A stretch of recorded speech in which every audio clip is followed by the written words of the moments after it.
rajin loh, setiap pagi Senin sampai Sabtu ya, kecuali Minggu karena masing-masing kita ibadah. Baik, kita belajar sekarang ini. Tema kita hebat. Kematian Tuhan Yesus yang menebus kita, tapi kebangkitannya yang mengutus kita. Ya, ini tim MGC ini puitis sekali kalau membuat tema. Senang sekali saya. Iya, siapa ini kalau boleh tahu? Siapa tim puitisnya ini? Ibu Eri. Oh, wah, hebat. Wah, berarti bisa buat puisi banyak ini Bu Eri. Baik. Saudara, kalau sekedar Papa di surga ingin menyelamatkan kita dari dosa, dari kematian, kepada kehidupan, supaya kita tidak masuk neraka. Maaf, kita percaya Tuhan tidak perlu jadi manusia seperti Yesus, nggak perlu mati, nggak perlu ngapa-ngapain. Cukup menemui setiap manusia, lalu dia hadir. Begini loh maksud saya itu. Kalau dia itu Tuhan yang maha kuasa, ya, saya percaya logika ini bisa diterima oleh siapa saja. Langsung saja Tuhan datangi setiap manusia, seperti banyak kesaksian, ya toh? Kita dengar beberapa kesaksian bagaimana pribadi-pribadi itu bisa dijumpai Yesus. Contohnya Saulus menjadi Paulus, kan ada. Ya banyak, di Indonesia juga banyak orang-orang yang dijumpai Tuhan Yesus langsung menerima Yesus, bertobat semuanya. Betul ya? Nah, sekarang logika kita gini. Untuk apa Maria harus mengandung 9 bulan 10 hari dalam kondisi yang ketakutan? Karena kalau ketahuan belum menikah mati. Untuk apa sampai Yesus lahir dalam keadaan gak punya kamar, gak punya tempat, harus sampai di kandang? Pernahkah saudara berpikir begini? Maria bisa dibuat mengandung hanya 3 bulan, langsung Yesus lahir. Saya percaya kita semuanya bisa punya pikiran itu. Begitu mengandung 3 bulan lahir, umur 3 bulan Tuhan Yesus langsung khotbah. Saya percaya semua kita tahu pasti bisa. Mengapa harus mengalami normal, kandungan normal? Maria tidak mengandung dengan mujizat normal. Maria tidak melahirkan dengan mujizat lahir normal. Yesus harus jadi bayi normal. Maka itu kata dibungkus dengan kain lap, itu menunjukkan dia bayi normal, kedinginan. Kalau nggak dibungkus, nggak diselimuti. Kenapa harus menunggu 30 tahun? Bayangkan 30 tahun. Nggak ngapa-ngapain, hanya sekali peristiwa tercatat, yaitu ketika umur 12 tahun. Maaf, saya punya pikiran begini. Kenapa Papa tidak membalik saja? 30 tahun dia sibuk melayani. Terus dia meninggal umur 33. Kan lumayan. Wah, pasti banyak mujizat itu yang terjadi. Kalau Yesus masih kecil sudah bisa khotbah. Dan 30 tahun itu dia sibuk. Ada komen dari Wonosobo. Pernyataan kebenaran yang dahsyat. Baru pertama dengar, Tuhan Yesus tidak perlu turun ke dunia kalau hanya menyelamatkan kita. Betul. Kalau hanya sekedar memindahkan kita supaya tidak ke neraka, tapi ke surga. Nggak perlu ribet seperti itu. Tapi kita lihat, Ibrani 2 ayat 14. Ini kuncinya. Ibrani 2 ayat 14. Ayo kita lihat. Terima kasih yang komen ini bagus sekali, pernyataan kebenaran yang dahsyat. Baru pertama dengar ini, Tuhan Yesus tidak perlu turun ke dunia ini kalau hanya untuk menyelamatkan kita. Benar. Kalau sekedar hanya memindahkan kita dari kematian kepada kehidupan, dari neraka ke surga, nggak repot. Oke. Karena anak-anak ini adalah anak-anak dari darah dan daging. Siapa maksud Tuhan dengan anak-anak ini? Saudara dan saya. Dari darah dan daging. Maka ia juga, ini loh. Ini masalahnya.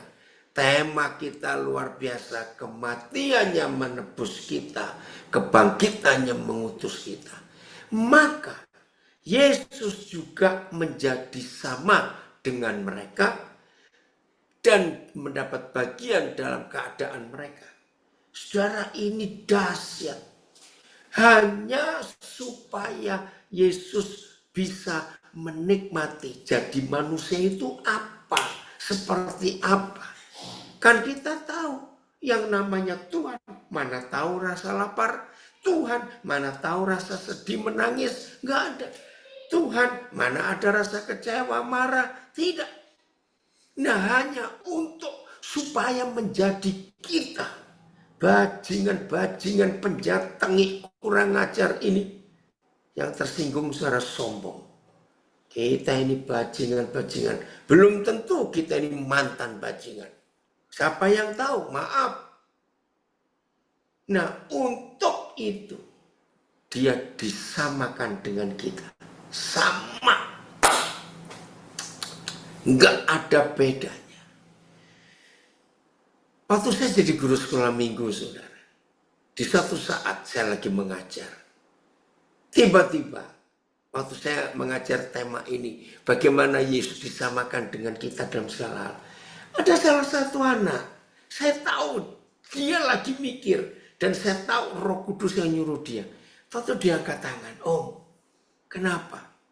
Kalau gitu, Tuhan Yesus pernah sakit gigi enggak? Saya nggak pernah kepikir seumur-umur.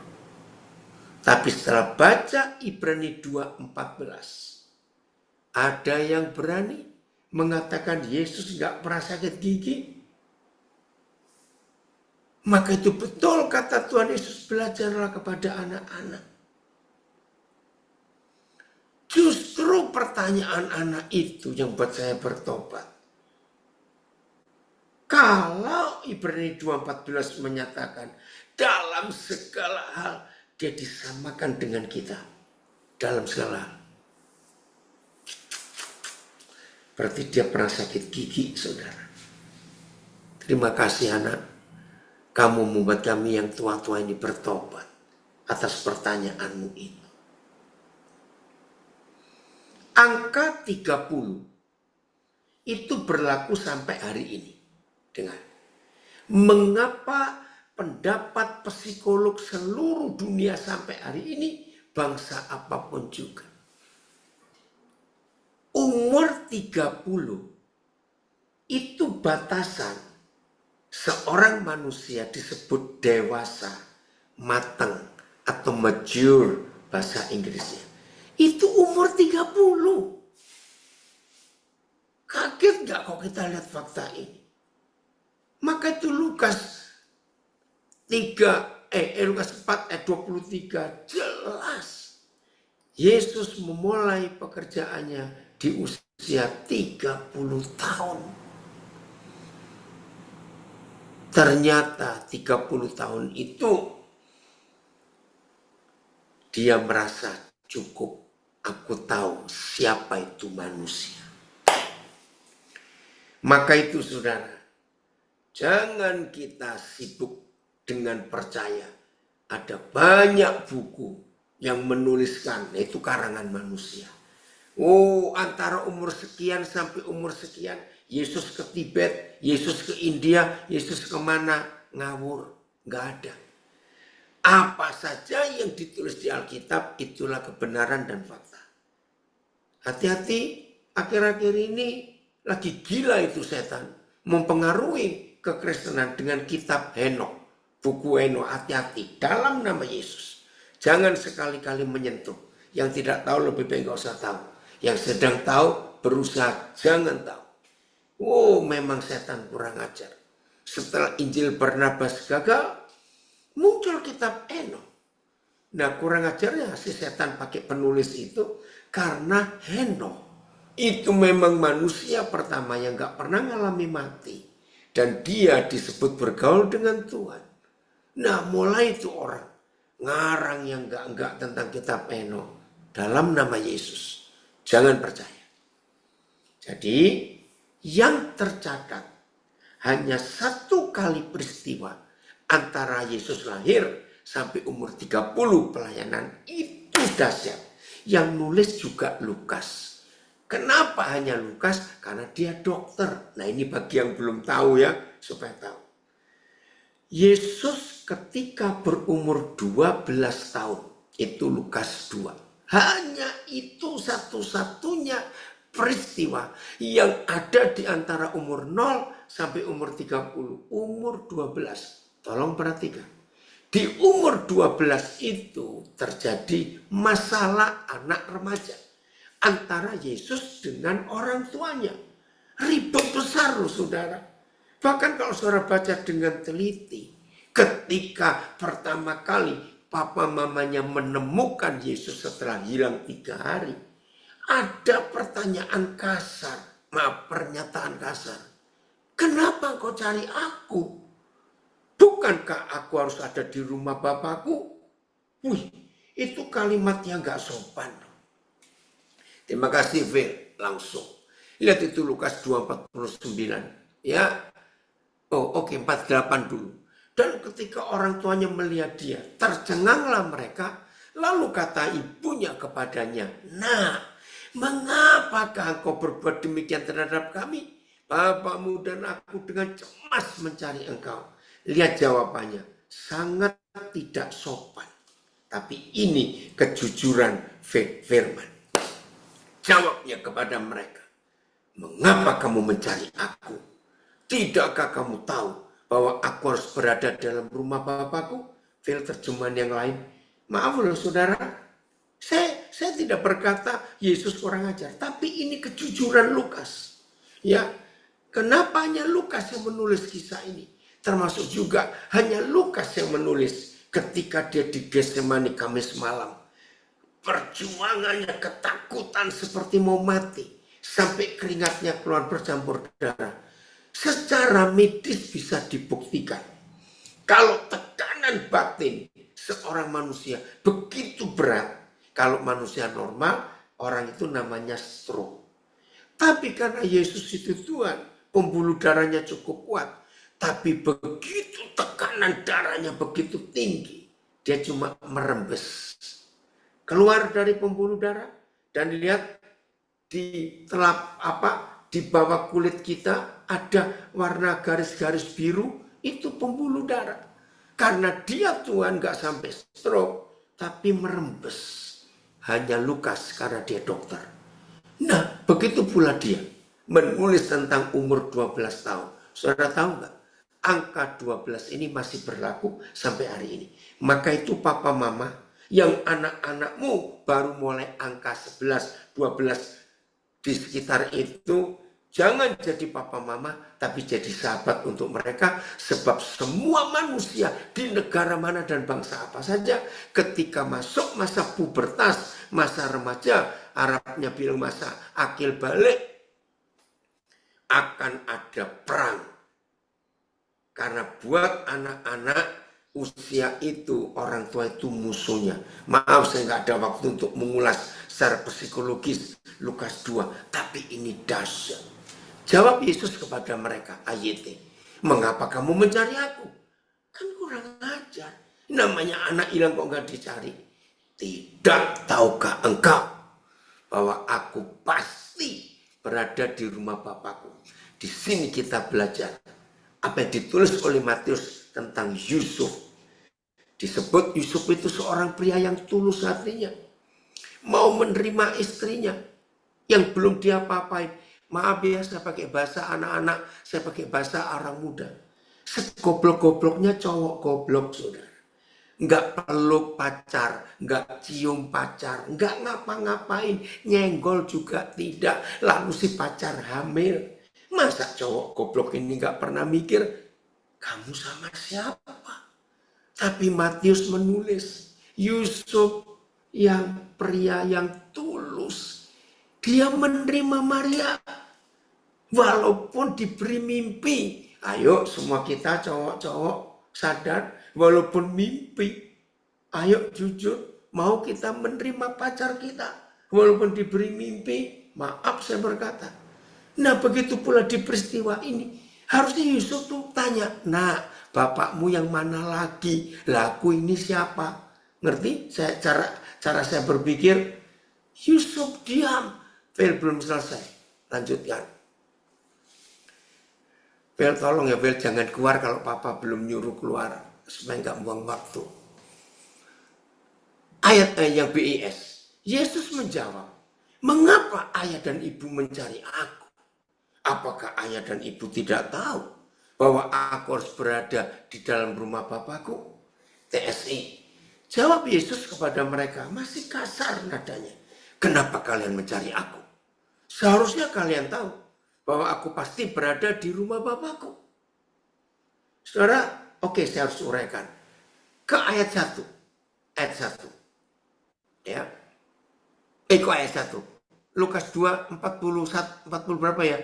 Yang mulai awal ini, Vel, Papa lupa. Perikop ini terus naik dulu.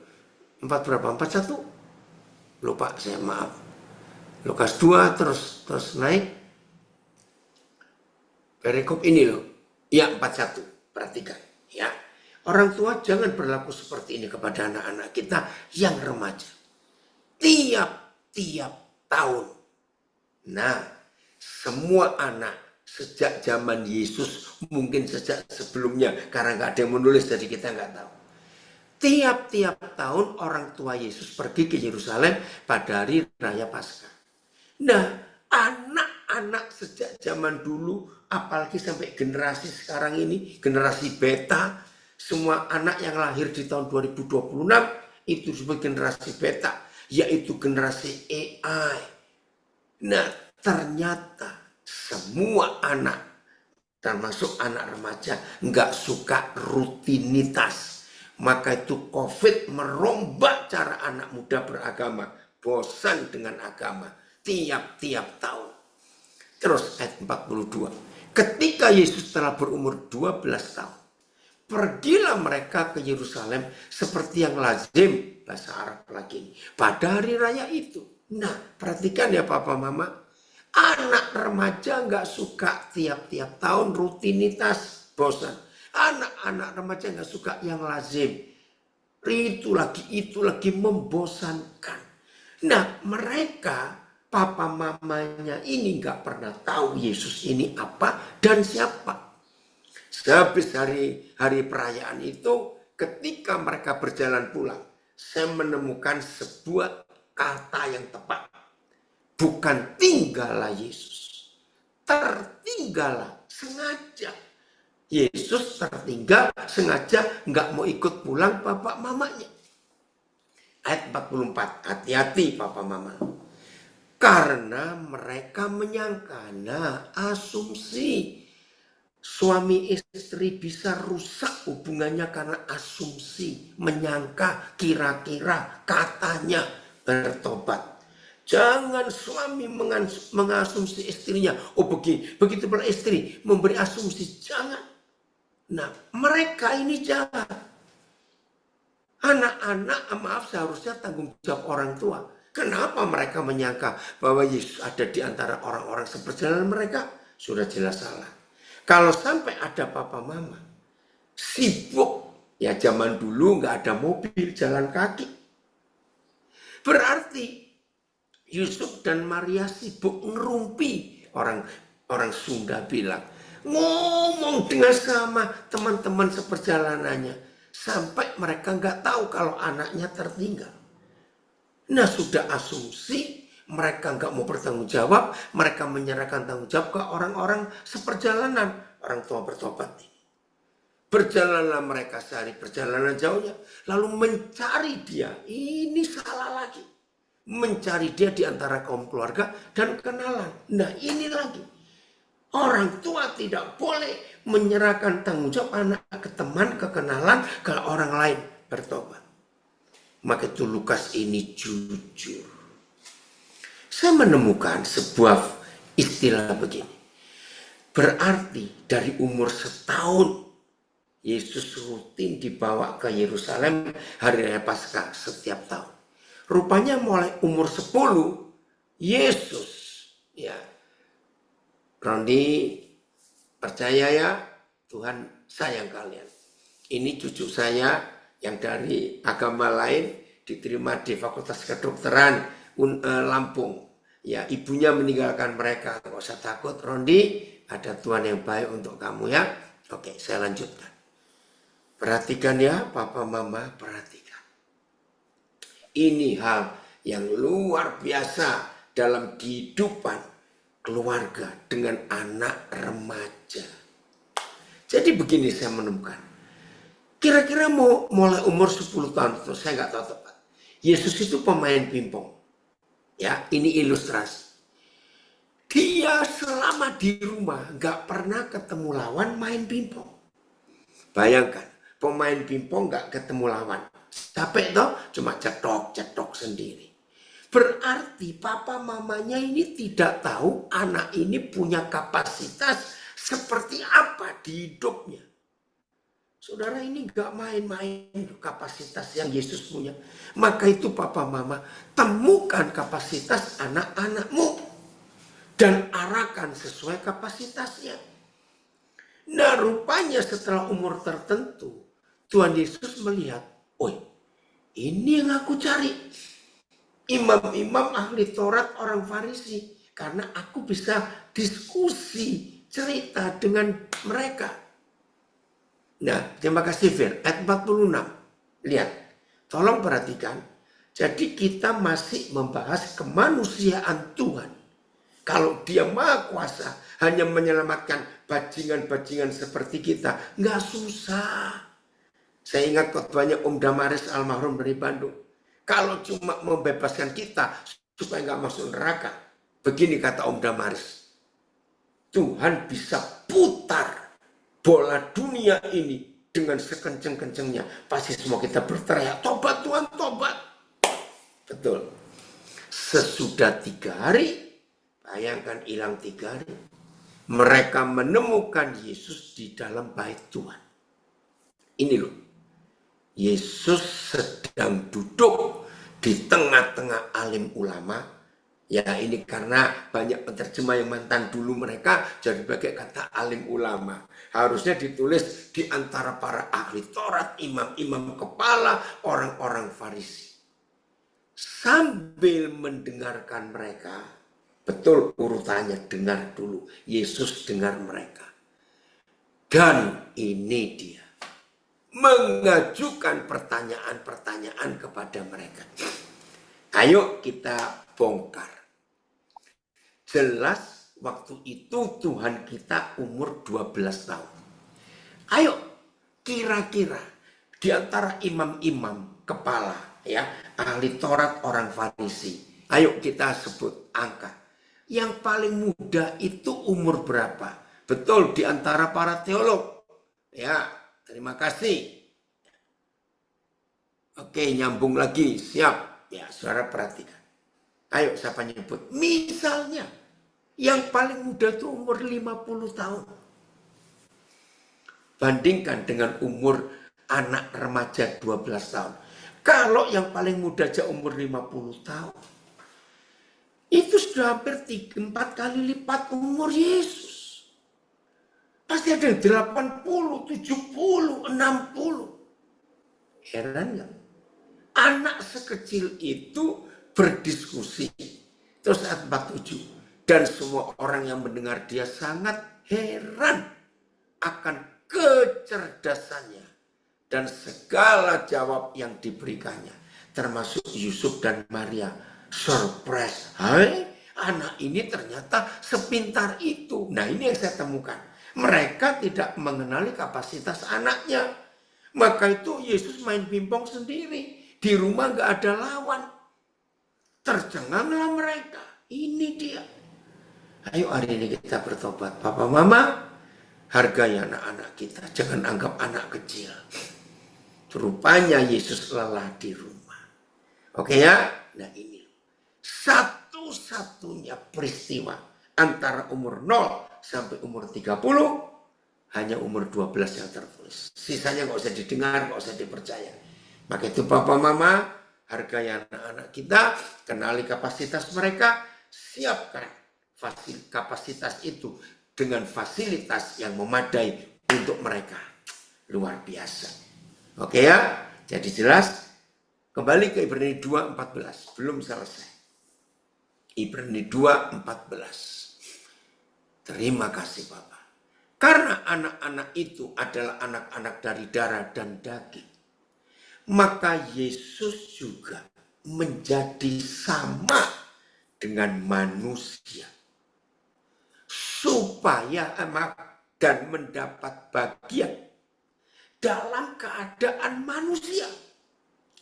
Sehingga yang namanya Tuhan bisa menangis, bisa lapar, bisa sedih, bisa kecewa, bisa marah. Itu manusia. Belum selesai. Supaya oleh kematiannya dahsyat, Yesus memusnahkan dia, yaitu iblis yang berkuasa atas maut. Nah, terima kasih Bu Eri memberikan tema.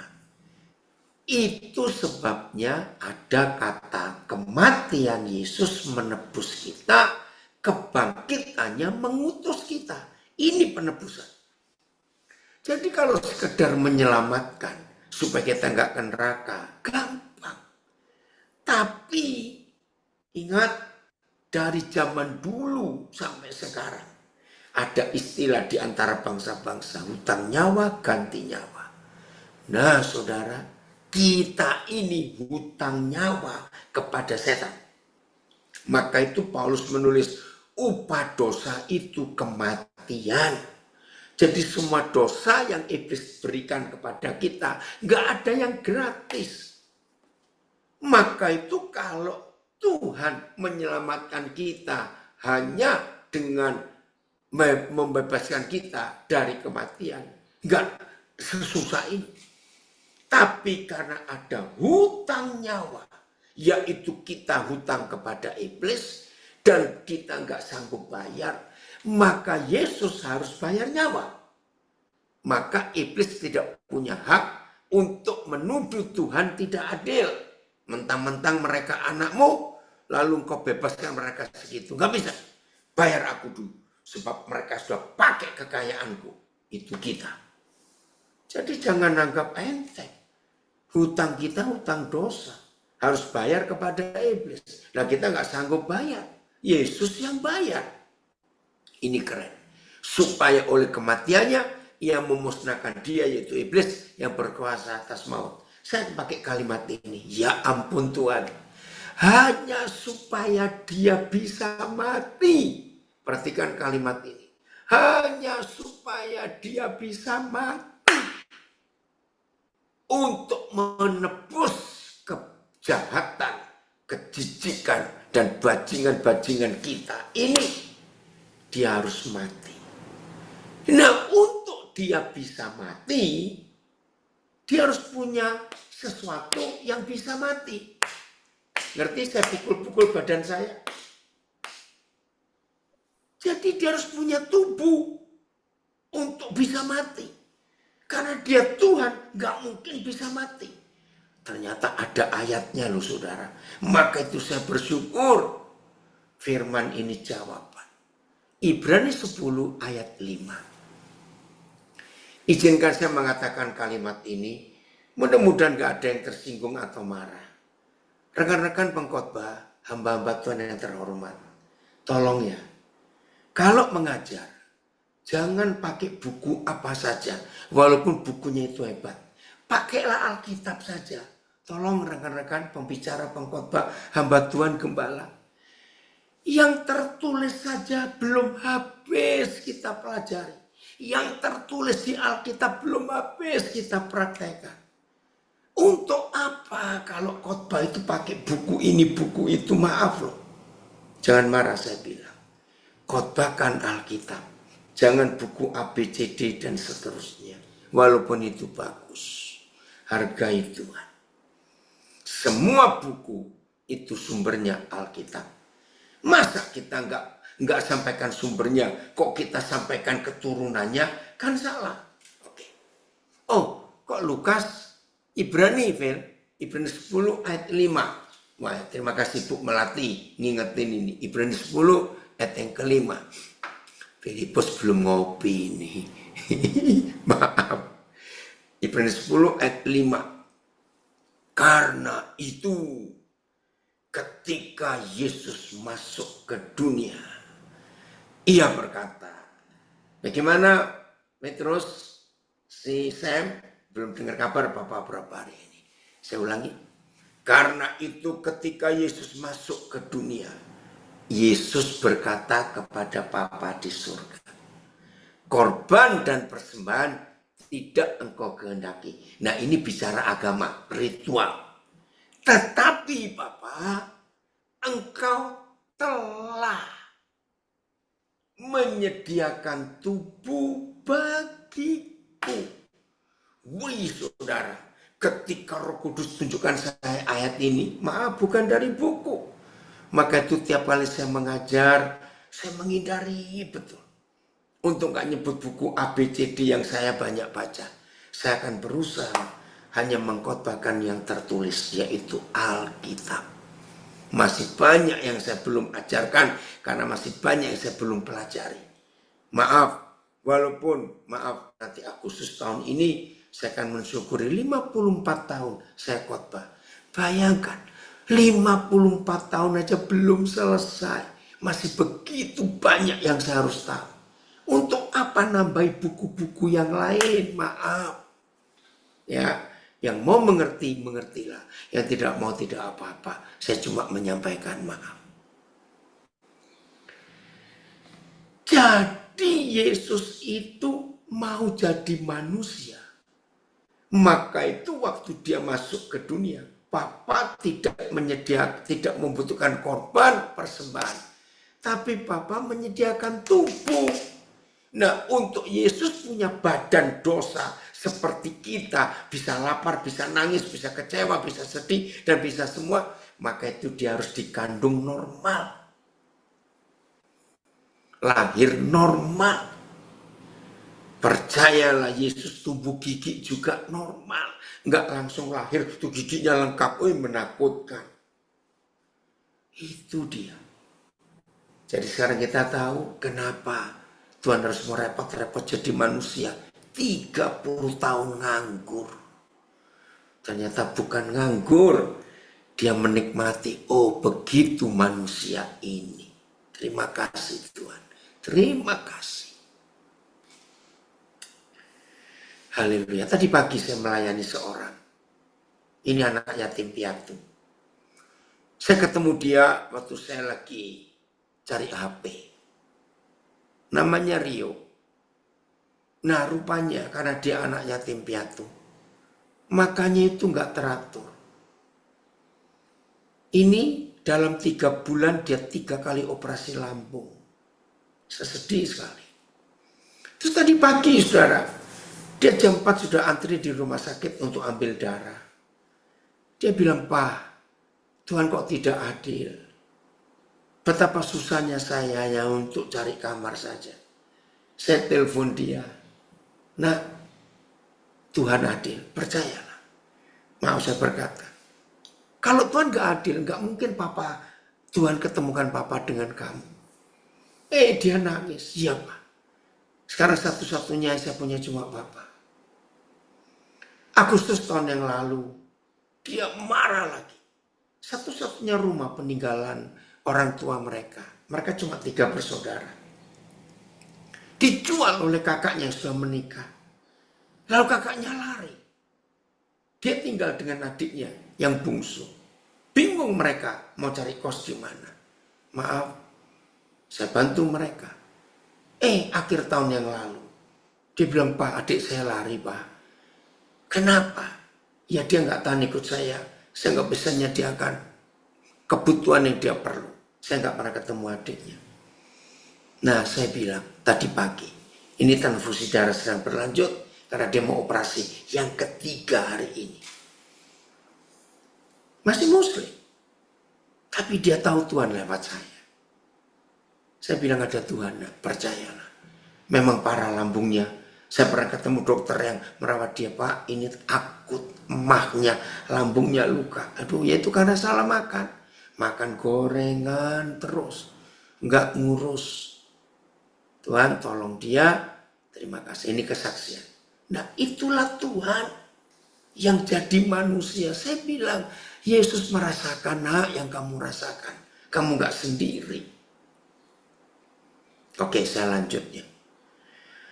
Kalau ada yang ingin kunjungi dia, saya akan beri nomor teleponnya. Saya percaya dia senang kalau ada yang mengunjungi karena dia nggak punya keluarga. Nah, saya nggak sempat, nggak akan sering-sering mengunjungi dia karena saya jarang di Jakarta juga. Nah, itu cara hidup. Ayo kita jadi berkat, saudara, buat banyak orang. Siap untuk melanjutkan? Nah, jadi Yesus itu normal manusia 100%, umur 30. Haleluya. Saya senang kalau ada saudara-saudara bisa ikut bantu jiwa-jiwa yang saya layani. Karena saya juga terlalu sibuk, banyak yang saya urus. Maka itu senang kalau ada yang bisa nengok Rio ini juga, supaya dia bisa dilayani, ya oke. Jadi, Yesus menebus kita. Hanya pengen mati, dia punya tubuh. Luar biasa. Ya. Terjemahan yang mana, Phil? Masih Ibrani 10 ayat 5 ya. AYT. Karena itu, ketika Kristus datang ke dalam dunia, ia berkata, korban dan persembahan tidak kau inginkan, tetapi sebuah tubuh, sebuah tubuh telah kau siapkan bagiku. BIS. Itulah sebabnya pada waktu Kristus masuk ke dunia, ia berkata kepada Tuhan, engkau tidak mengendaki korban dan persembahan. Sebaliknya, engkau sudah menyediakan tubuh bagiku. Wow, luar biasa. Oh, terima kasih Paul. Lihat ini, ada rekan sekerja Yesus dari Bali, Pak Paul Tapilatu, akan ke Jakarta tanggal 13, minta nomor HP Rio. Terima kasih. Ya, ini ada yang komen dari Nabire, maaf ya, saya baca. 54 tahun perjalanan pelayanan yang cukup panjang, Pak. Terima kasih sudah setia mengkhotbahkan Alkitab dan menjadi kesaksian yang hidup dan jadi teladan buat kami. Walaupun kami belum sempurna, kami akan belajar untuk mengikuti jejak Papa. Puji Tuhan, ini salah satu anak saya. Makasih ya Paul, nanti Koden kasih nomor teleponnya Rio. Ya saya nggak tahu dia akan masih di rumah sakit yang sama. Ya kalau nggak Bandung ya Jakarta, mudah masuk Jakarta. Baik, saya lanjutkan. BIS. Saya ulangi lagi, itulah sebabnya pada waktu Kristus masuk ke dunia, ia berkata kepada Tuhan, engkau tidak mengendaki korban dan persembahan, sebaliknya engkau sudah menyediakan tubuh bagiku. Terima kasih Tuhan Yesus untuk ketaatanmu, sehingga kami ditebus. TSI, itulah sebabnya ketika Kristus datang ke dunia ini, dia berkata kepada Tuhan, engkau tidak menginginkan korban dan persembahan, tapi engkau sudah menyediakan tubuh bagiku, yang naik Phil, yang aku serahkan untuk melayani engkau. Wow. Saya baca lagi ya, terjemahan sederhana Indonesia. Itulah sebabnya ketika Kristus datang ke dunia ini, dia berkata kepada Tuhan, engkau tidak menginginkan korban dan persembahan, tapi engkau sudah menyediakan tubuh bagiku yang aku serahkan untuk melayani engkau. Wush. Terima kasih Bapak untuk itu. Inilah Tuhan kita. Jadi kematiannya menebus kita. Kalau kata menebus itu urusannya pegadaian. Dan memang kita digadaikan di pegadaian neraka. Kita sudah ambil barang-barang setan, kita sudah pakai kenikmatan dosa dari setan. Sekarang kita harus bayar, tapi nggak mampu bayar. Yesus yang bayar, sudah lunas. Maka itu kata yang tepat ketika dia berteriak, it is finished, sudah selesai. Tapi terjemahan lama dibilang sudah lunas. Terima kasih. Maka itu ketika Yesus berteriak, sudah lunas, selesai, it is finished. Maka setan tidak berhak menagih lagi. Sudah terbayar lunas. Coba Vel 1 Korintus 6 ayat 20. Wah, ini seru. Nah, sekarang kita akan masuk bagian kedua, kebangkitannya mengutus kita. 1 Korintus 6 ayat 20. Kita lihat ini. Jadi, terima kasih lagi sekali Bu Eri, temanya hebat. Sebab kamu telah dibeli dan harganya lunas dibayar. Saudara, mengapa harus ada kata lunas? Kok nggak cukup? Sebab kamu telah dibeli, harganya telah dibayar. Karena zaman sekarang banyak kredit. Maka kalau nggak ada kata lunas, berarti kita masih dikredit oleh Tuhan Yesus. Jangan dicari teologi yang nggak ketemu, ini cuma logika anak-anak saja. Karena itu, muliakanlah Tuhan dengan tubuhmu. Haleluya. Ya sudah, seperti itu cara kita melayani. Saudara, ayo kita hari ini mulai melihat bagaimana cara Tuhan bekerja atas hidup kita. Nah, kalau kita sudah ditebus, kita harus menyatakan terima kasih. Oke, lewat tubuh kita muliakan Tuhan. Lewat apa yang ada pada tubuh kita. Keren bukan? Nah, inilah kehendak Tuhan dalam hidup kita. Ayo kita jadi berkat. Oke, siap? Yakin sudah ditebus? Haleluya. Nah, sekarang kita akan masuk. Kebangkitannya mengutus kita. Nah, ini dia. Oh, ada komen dari Mas Paijo. Saya baca ya. Mas Paijo mana? Oke. Penjelasan tentang masa remaja Yesus menjadi jawaban kenapa banyak anak muda tidak tertarik dengan gereja yang menghidupi teologi dan agamawi. Gereja yang kaku, muter-muter urusan organisasi, katrok. Iya, maka itu kata rutinitas tiap-tiap tahun dan lazim, itu anak-anak remaja nggak suka. Anak-anak remaja suka yang baru, betul. Tolong ya rekan-rekan pendeta, sebentar lagi kalau kita nggak sungguh-sungguh dengan Tuhan, profesi kita nggak laku. AI itu lebih pinter jawab loh dari para pendeta. Ayo yang belum pernah tahu AI, coba. Ini beberapa hari lalu anak saya itu lagi mau cari seorang hamba Tuhan. Karena dia ingin tanya sesuatu, karena hamba Tuhan ini pernah menjelaskan. Tapi nggak nyambung. Dia tanya AI. Jawabannya itu Alkitab semua loh. Kalau kita tanya Alkitab pada artificial intelligence atau kecerdasan buatan, yang dikeluarkan juga Alkitab. Heran, bisa seperti itu Alkitab itu. Hebat ya? Maka itu ayo para pendeta, kalau kita nggak hidup bergaul dengan Roh Kudus, habis pelayanan kita. Aduh, ayo kita mulai belajar. Oke ya, sekarang siap untuk diutus oleh Tuhan Yesus. Maka itu kebangkitannya mengutus kita. Saudara kalau mendengar kata utusan, jangan mikir yang jauh-jauh. Oh ke Afrika, oh ke Papua, nggak usah. Cari orang-orang yang ada di sekitar kita. Berapa tahun yang lalu saudara? Saya lupa. Saya lagi betulin SIM card saya di Gerapari yang ada di Central Park. Nah, terus ya makasih Pak Agus Mujiono. Kematian Yesus melengkapi. Ya Yesus mati melunasi hutang maut kita secara sempurna, dan kebangkitannya membuat hidup bisa kudus setiap hari. Benar, kita harus kudus dan taat menginjili setiap orang. Luar biasa. Makasih. Nah, saudara, akhirnya saya dilayani oleh seseorang. Oh maaf.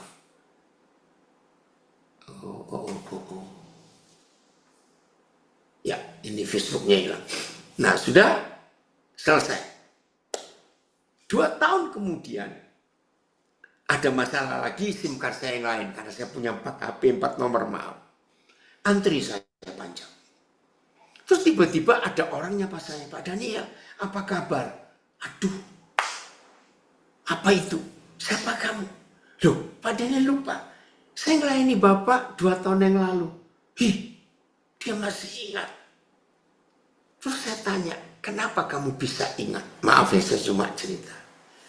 Walaupun sebentar, saudara, waktu itu 2 tahun yang lalu, dia berkata begini, nggak tahu ketika Pak Daniel saya layani, ada sesuatu yang menarik, tapi saya nggak bisa mengucapkan itu apa. Maka itu saya ingat nama itu. Nah, karena Pak Daniel tergesa-gesa, saya juga nggak mau ganggu. Saya kaget, saya terharu. Sejak itu saya minta nomor teleponnya. Nah, ternyata dia nggak punya papa sejak kecil. Dia manggil saya papa. Nah, berapa yang lalu dia ngurus SIM card istri saya. Ya, dia cerita, wah seneng Pak, saya ketemu mama begini. Maaf saya cerita, saya nggak pernah memaksa dia. Namanya sangat Islam, saudara, maaf ya. Nah, tahun yang lalu, saya nunggu dia, ada urusan, dia terlambat datang. Ternyata dia itu tinggalnya dengan ibunya, itu kalau ke tempat kerjaannya, paling dikit itu 2,5 jam dia baru nyampe. Hah? Sejauh itu? Iya Pak, harus naik begini, maaf. Dia sudah tertarik dengan Tuhan Yesus. Saya nggak mau maksa. Ya. Terus tiba-tiba saya digerakkan. Kamu beri koskan dia. Wah, saya tahu kos di daerah Tanjung Duren itu mahal. Tapi Roh Kudus desak. Akhirnya saya bilang, kalau begini keadaannya kamu kos, bayangkan berangkat pagi 2,5 jam, pulang paling tidak 2 jam, kalau malam agak sepi. Saudara, dia nangis. Ini loh kalimat yang dia katakan kepada saya sampai seandainya bapak saya masih ada, saya yakin dia pun gak pernah mikirkan tentang kos saya. Kenapa papa yang orang lain dan beda agama sampai mikirin kos saya? Itu loh kalimat yang dikeluarkan.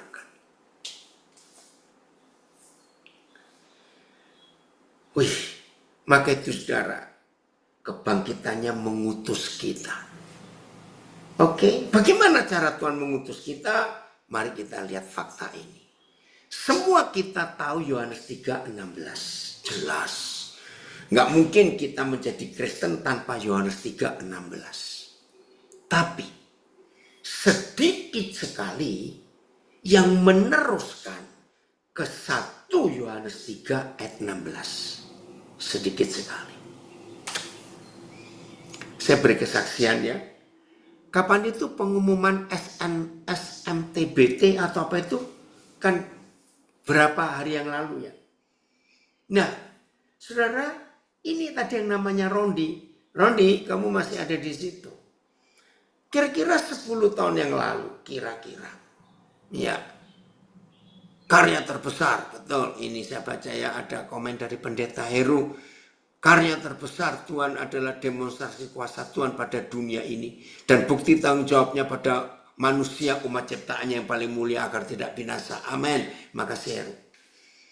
Nah, saya diundang ke sebuah gereja di gedung APL, lantai 26 di Central Park, Jakarta Barat. Nah, karena saya sering, nggak cuma hari Minggu, gereja itu hari apa ada pelayanan saya diundang. Ternyata ada satu security, namanya Rojali, asli orang Banten. Saudara, dia itu ramah terhadap saya. Karena kalau masuk ke gedung itu harus pakai kartu, nggak sembarangan. Gitu ya, liftnya juga. Nah, rupanya Rojali ini perhatikan saya. Karena saya sering, orangnya ramah. Nah, sama halnya. Saya tanya begini, bentar ya, ada ini, tunggu, saya harus cari charger, tadi lupa, kemana, cukup enggak ini? Bentar. Wah, bentar ya. mana yang panjang. Ternyata saya semalam lupa untuk charger. Bentar ya.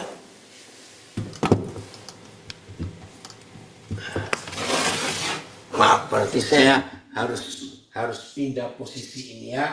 Sebentar ya. Nah, saya di sini karena ini sumber listriknya agak jauh. Oke, jadi saya harus begini ya. Maaf ya, nggak apa-apa ya. Oke, saya harus posisinya. Nah, terus saya tanya kepada panggilannya Al ya, Rojali dipanggil Al begitu. Saya tanya, Al, kenapa sih kamu tuh kok ramah sekali dengan papa? Dia kan manggil saya papi. Karena saya papi lihat loh, kalau kamu itu tidak seperti ini dengan pengunjung yang lain, tamu yang lain. Saudara lihat, tiba-tiba dia tuh cerita begini. Saya memang lihat papi ini beda dengan tamu-tamu yang lain. Nah, dari kecil dia nggak dapat kasih sayang papanya. Ya udah. Akhirnya sering ketemu, bahkan sampai gembalanya itu heran. Ada security ikut kebaktian. Ya karena dia melihat hidup saya yang berubah. Covid datang. Gedung APL tutup. Karena nggak ada ibadah. Nah, dia sempat hilang. Saya juga nggak tahu di mana dia ganti nomor karena nggak ada gaji. Berapa saat setelah Covid reda, dia kontak saya pakai nomor lain. Pap, Al sekarang kerja sendiri. Kerja apa? Starbucks keliling itu. Jual kopi, seduhan, lagi sepeda. Nah yang menyedihkan, dia bilang istri Al lari, nggak tahan hidup miskin. Sekarang Al ditinggali dengan 3 anak. Harus urus. Maaf saudara, saya biayai kontrak rumahnya sampai hari ini. Dan berapa waktu yang lalu, saya nggak tahu bagaimana ceritanya, dia bisa gabung dengan satu gereja. Dia dibaptis di sana. Dan anak-anak ini, cucunya 3 tuh kalau manggil saya kakek. Nah yang pertama namanya Rondi. Nah saya mau cerita. Jadi ketika pengumuman, ya penerimaan jalur khusus itu. Rondi itu bilang, kakek, anaknya penjual Starling diterima di Fakultas Kedokteran. Anak ini lucu, anak penjual Starling. Ya pasti nggak punya uang walaupun diterima di jalur khusus, tapi kan perlu biaya. Dia perlu ke Lampung, ini besok dia ke Lampung lagi untuk orientasi begini begitu. Di malam saya kirim biaya lagi untuk dia, saudara lihat. Nah satu SNBP, makasih Novi maaf ya. Di Lampung. Nah ini saya mau carikan kos juga di Lampung nanti. Aduh saudara, Al ini cerita ke saudara-saudaranya. Bagaimana bisa diterima di Fakultas Kedokteran itu. Oke. Nah kita lihat ini. Kalau kita hanya stop sampai Yohanes 3 ayat 16. Wah kita gagal. Tapi harus lanjut ke 1 Yohanes 3 ayat 16. Saya tidak tahu bagaimana hikmat yang Tuhan beri. Ya Amang Siombing, Horas. Ya. Saya nggak tahu bagaimana cara para penulis Alkitab ini, penyusun Alkitab ini, kok bisa rasul yang sama, di angka pasal yang sama, di angka ayat yang sama, yaitu Rasul Yohanes, bukan Injil tapi surat, pasal 3 ayat 16 sama. Ternyata begini. Demikianlah kita ketahui kasih Kristus, yaitu bahwa ia telah menyerahkan nyawanya untuk kita. Haleluya. Ini Yohanes 3:16. Lalu titik koma. Jadi kita pun wajib menyerahkan nyawa kita untuk saudara-saudara kita. Wih.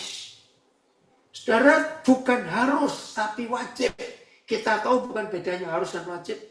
Dalam bahasa Inggris pun tidak ditulis must. Tapi auto, coba cari. Jadi setelah Yesus mati untuk kita, maka saudara dan saya harus mati, wajib mati untuk saudara-saudara kita yang lain, yang belum tahu siapa Yesus. Bukan kita minta Yesus mati lagi. Enggak. Kalau kita minta dia mati lagi, kita ini sadis. Sekali aja dia mati untuk kita. Setelah kita diselamatkan, ditebus, maka itu kematiannya menebus kita. Sekarang kebangkitannya mengutus kita. Pergi kamu ke seluruh dunia. Nah, apa itu menyerahkan nyawa? Ternyata nyawa itu adalah harta. Ayat 17. Terima kasih Filipus. Barang siapa mempunyai harta duniawi, uang banyak, dan melihat saudaranya menderita kekurangan, tetapi menutup pintu hatinya terhadap saudaranya itu, bagaimanakah kasih Tuhan dapat tetap di dalam dirinya? Ini luar biasa. Maka itu kalau saya pergi kemana saja, dan Tuhan ketemukan pribadi-pribadi yang perlu Tuhan. Ayo. Berapa waktu yang lalu, salah seorang anak saya, ya cukup agak lama, mungkin setahun lebih yang lalu, ya karena saya suka batik, waktu itu ada pelayanan di Cirebon, maka anak saya ini ngajak saya ke tokonya batik Trusmi yang terkenal di Cirebon. Nah, Tuhan itu luar biasa. Ketemu seorang pelayan, ya dia dari suku Batak mana itu ya, Muslim. Tuhan jamah dia luar biasa. 2 hari yang lalu dia bilang, Pak, saya dapat panggilan interview ke Jakarta minggu depan. Mudah-mudahan diterima. Ya, dia bilang, dia minta ongkos, saya ongkos. Dia sering ikut saya kalau seperti ini belajar, tapi pagi ini saya nggak lihat dia. Saudara, ayo kita buat sesuatu untuk seseorang. Ya, jadi menyerahkan nyawa itu menyerahkan harta. Ya, maka itu kalau kita punya harta tapi pelit nggak mau berbagi, nggak layak kita menjadi murid Yesus. Maka itu hanya Yesus satu-satunya pribadi yang pernah berkata, sebab di mana ada hartamu, di situ ada nyawamu. Nah, maka itu para perampok dan penodong juga sama. Kalau menodong orang, harta atau nyawa, luar biasa. TSI, ya, makasih Vel. Kalau ada di antara kita yang berkecukupan harta duniawi, lalu melihat saudaranya menderita kekurangan, tetapi dia menutup pintu hatinya terhadap saudaranya itu, berarti dia belum mengalami kelahiran baru di dalam Tuhan. Oh, saya pindah sini aja ya. Ini keren sekali artinya. Dia belum mengalami, ya, apa itu tadi? Dia belum mengalami, mana? Ulangi ya. Kok susah. Kalau ada di antara kita yang berkecukupan, ya, harta duniawi, lalu melihat saudaranya menderita kekurangan, ya, tetapi dia menutup pintu hatinya terhadap saudaranya, berarti dia belum mengalami kelahiran baru dalam Tuhan yang membuat kita mampu mengasihi sesama. Jadi sekarang kita tahu menyerahkan harta, wajib mati, itu menyerahkan harta. Oke, ada yang komen, saya tanya, baca apa ini? Baca kitab Talmud yang yang penjelasan tentang masa 12-30 Anum Yesus dari buku-buku Kristen Ortodoks Syria, YouTube mereka misal Manusana. Oh, terima kasih untuk saran ini ya dari PKL Bekasi. Puji Tuhan. Nah, itu dia. Ya. Jadi pokoknya yang ditulis di Alkitab, Yesus umur 12 tahun. Kita nggak usah cari Yesus ada di mana, kemana, enggak. Ya, siap diutus untuk menjadi berkat? Diam saja. Siap diutus untuk menjadi berkat? Siap. Karena kalau tidak, kita siap, semangat. Maka itu berkata seperti Paulus, satu-satunya perkataan yang mengerikan. Coba carikan itu, Vel, ini yang terakhir di 1 Korintus berapa ya? Celakalah aku jika aku tidak memberitakan Injil. Wih, celaka. Maka itu kalau Yesus mati menebus kita, lalu dia bangkit mengutus kita, dan kita nggak mau diutus, kita jahat sekali. Oke? Sudah 1 Korintus, 2 Korintus ya, tolong bantu cari saya. Celakalah aku jika tidak memberitakan Injil. Nah, jadi saudara, musuh Injil ternyata bukan setan. Tolong catat. Jangan ada yang tersinggung. Musuh Injil itu orang Kristen pelit. Dalam nama Yesus catat. 1 Korintus 9 ayat 16. Saya ulangi, musuh Injil bukan setan, tapi musuh Injil itu orang Kristen pelit. Punya duit tapi nggak mau berbagi. Karena jika aku memberitakan Injil, aku tidak mempunyai alasan untuk memegahkan diri. Sebab itu adalah keharusan bagiku. Celakalah aku jika aku tidak memberitakan Injil. Ayat ya. Karena jika aku memberitakan Injil, aku tidak memiliki alasan untuk bermegah. Karena kewajiban itu ada atasku. Celakalah aku jika aku tidak memberitakan Injil. BIS. Sebab kalau itu hanya soal memberitakan kabar baik dari Tuhan, maka saya tidak berhak berbangga-bangga. Sebab Tuhan telah memerintahkan saya untuk melakukannya. Celakalah. Tuhan telah memerintahkan saya untuk melakukannya. Celakalah saya kalau saya tidak memberitakan kabar baik itu. TSI. Dalam pelayanan sebagai rasul, saya tidak pantas membanggakan diri karena memberitakan kabar baik. Sebab hal itu memang kewajiban saya. Justru saya pantas dihukum.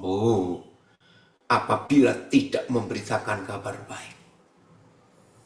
Ayo kita bertobat. Bahwa ada komen dari Nabi, sudah pelit serakah lagi. Ampun dah. Orang yang sudah pelit serakah itu lebih setan daripada setan itu sendiri. Menakutkan. Siap diutus? Ya diutus itu bukan buka gereja loh, maaf. Banyak konsep yang salah. Pergi diutus bukan buka gereja. Jangan buka gereja. Buka gereja sudah banyak. Memberitakan Injil dengan buka gereja itu beda. Memberitakan Injil itu memberitakan keselamatan, pengampunan dosa.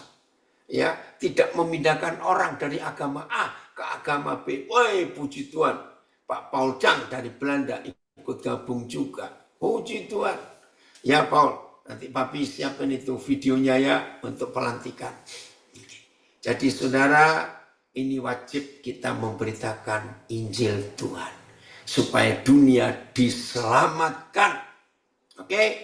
Tuhan Yesus memberkati kita semuanya. Ayo setelah ditebus, jangan lupa kita diutus. Terima kasih. Morning prayer for Jesus. MJC singkatan apa? Lupa lagi. Ministry of Jesus Christ. Oh, Ministry of Jesus Christ. Doa paginya, rutinnya. Tuhan memberkati kita semuanya. Haleluya. Oh ya, Pastor Heru Wijaya. Yesaya 6 ayat 8. Ini aku utus aku. Jangan bilang ini aku utus dia. Kamu. Oke. Ayo kita lanjut ya. Tuhan memberkati semuanya. Haleluya. Haleluya.